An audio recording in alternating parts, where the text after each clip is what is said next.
What's going on, guys? It's Eddie with DIY Basics. I just wanted to raise a little awareness about these outlets that sometimes overheat and melt, potentially causing a fire.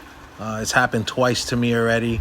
I'm not really sure what causes it, but once I had a defective microwave. When I traced it back, I found that one of the outlets was actually melted on the side, causing a short.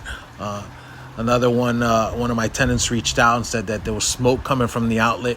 Upon investigation, we found out that that outlet was also burning up. That's actually the outlet in the photo that's shown.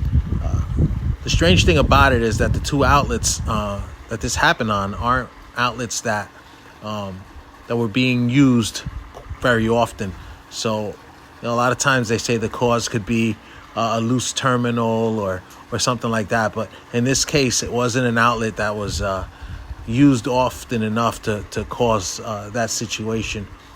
So I just wanted to put it out there. I think it's important to every once in a while, maybe once a year or once every couple of years, just take the covers off your outlets and just take a look on the side. Make sure there's no discoloration or anything like that could indicate that the outlet's been heating up, or that it could potentially be a problem for you, especially if you're not home when it happens. So just putting it out there, guys. Stay safe, and till the next one. Thanks.